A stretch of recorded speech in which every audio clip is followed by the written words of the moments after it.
ladies and gentlemen, today we are in Las Vegas and we are speaking to Kimberly Truitt, who is a fitness model and competitor. So first of all, Kimberly, thank you so much for meeting with us today.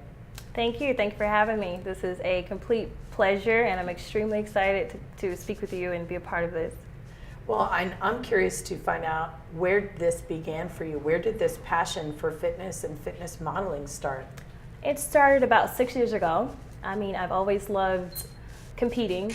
I started in cheerleading at a very young age, dance groups, and somewhere along the line, someone took me to a fitness show, and I thought, wow, I would love to try this. So when I started training, I fell in love with what was happening on the inside. I fell in love with challenging myself. I fell in love with the way my body was changing and my energy. And then, you know, the compliments of, wow, you look great. So that was an added bonus. But once I fell in love with it, it became a very major part of my life. It's been very influential in other things that I've done. And also when I'm not training, it has its ups and downs as well. I notice the energy goes down, and so it makes me realize the importance of competing, and I really enjoy it. You know, one thing that I'm thinking as you're talking is 6 years is a good amount of time to do this, because I know some people, they gear up for one competition, but they don't stay in for the long haul. They try to, but they can't keep that endurance up. How do you do that? Because it's a challenge, and I accept it. There has been times I have not competed. I've taken years off, and I regroup and get back on stage again. And each time it's a journey, and it's always resistance. I get to a point where I'm on top of my game. I just want overall win, and I decide not to compete for another 6 months. So it's been a journey, and it's also an interpersonal challenge where you learn more about yourself.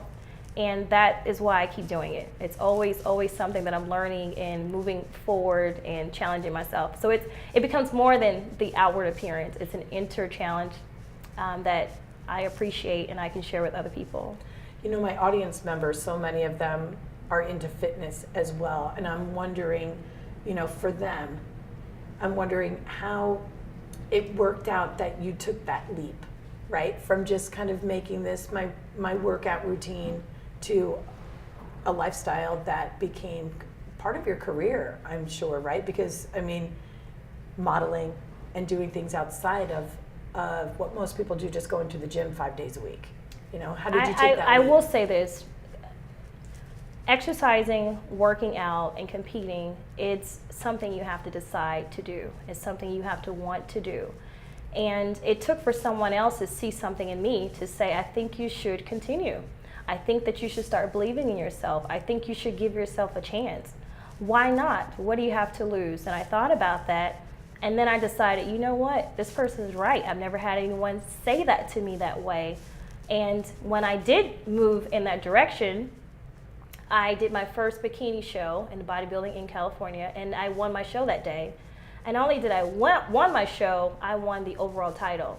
And I was blown away. I could not explain what had happened, but I knew deep down inside that I made a decision to say, I'm going to do this. And I followed through. I had every challenge it was. That would be my next question. I had every challenge. I missed my flight. I booked the wrong hotel for my team. I missed my call out when the judges called me for the last lineup of the show. And I came out maybe 2-3 minutes late, and I still won my show. So it goes to show that there are always going to be things that try to hold you back, but you got to keep pushing, you got to keep believing, and I fell in love with it. And it's also been an avenue to inspire other people. So it's not only about me anymore. So what kind of hesitations and challenges did you have to overcome? I just get stubborn sometimes. Sometimes I wake up and I'm like, I don't want to eat this today, or I don't want to talk to anyone today, or I don't want to go to the gym today. It's a feeling of doubt a lot of times. It's a feeling of just wanting to be stubborn. I've had that energy sometimes to say, no, I don't want to do this today. And moving beyond that, it pushed me to start saying yes. Yes, I do want this. Yes, I do want to get up today. Yes, I do want to work out. Yes, I do want to go through the pain and the process because I know what I'm going to get out of it. So it becomes a no process to push to the yes.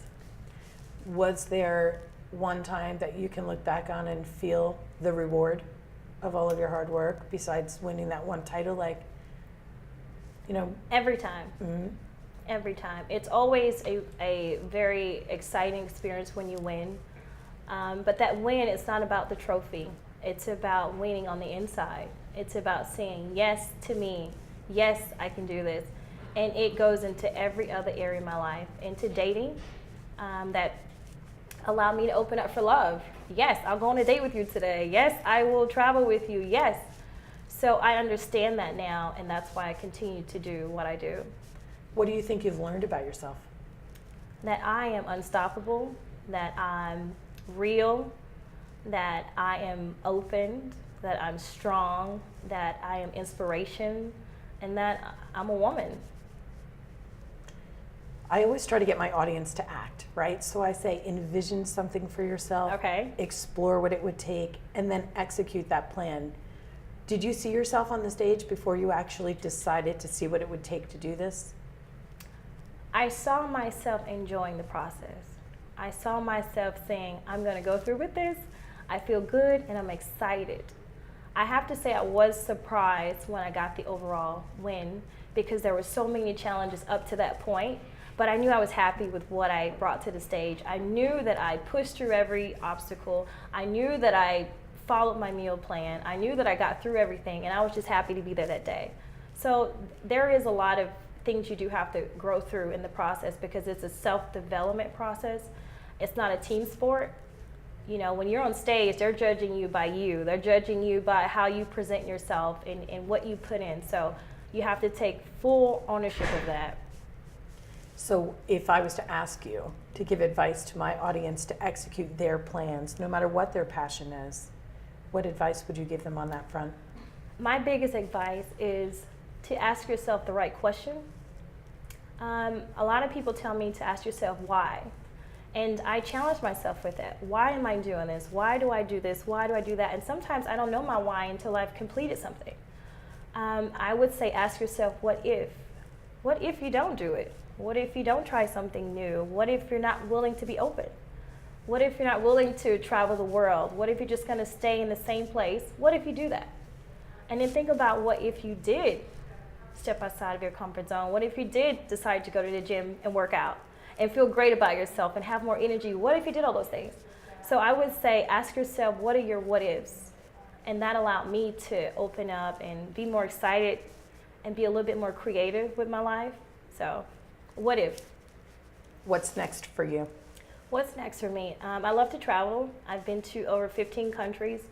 That's a big accomplishment for me because I'm from a small town and I didn't venture outside of my town much until I was 15, and that's when I moved to Las Vegas. Because you're from Mississippi, Yes, right? yes, from Mississippi. So my next adventure, I love to travel to India. I know that's going to be a journey and experience in itself, and I want to get my yoga certification. So that's what's next for me. Well, thank you so much for talking with us today. I know what you're talking about today is going to be inspirational to so many people. Thank you. If not just to get back in the gym and to start eating the right way, if not to just make it through those difficult times, could possibly even say, hey, you know, why not? I can reach out and try and do something like compete. And keep it simple. Keep it simple. When I've trained clients, I noticed the difference in keeping it simple. You don't have to change your whole diet in a day. You don't have to go in the gym and work out for 2 hours. Start little by little. Keep it simple.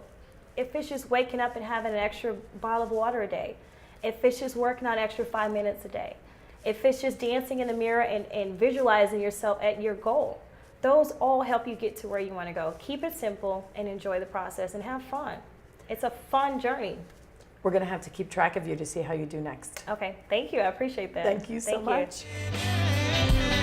And I talk to you, and I talk to you, and I talk to you, and I talk to you. And we love, and we hate, and we demonstrate. We try to relate. This is my breakthrough. Whoa. Said now, this is my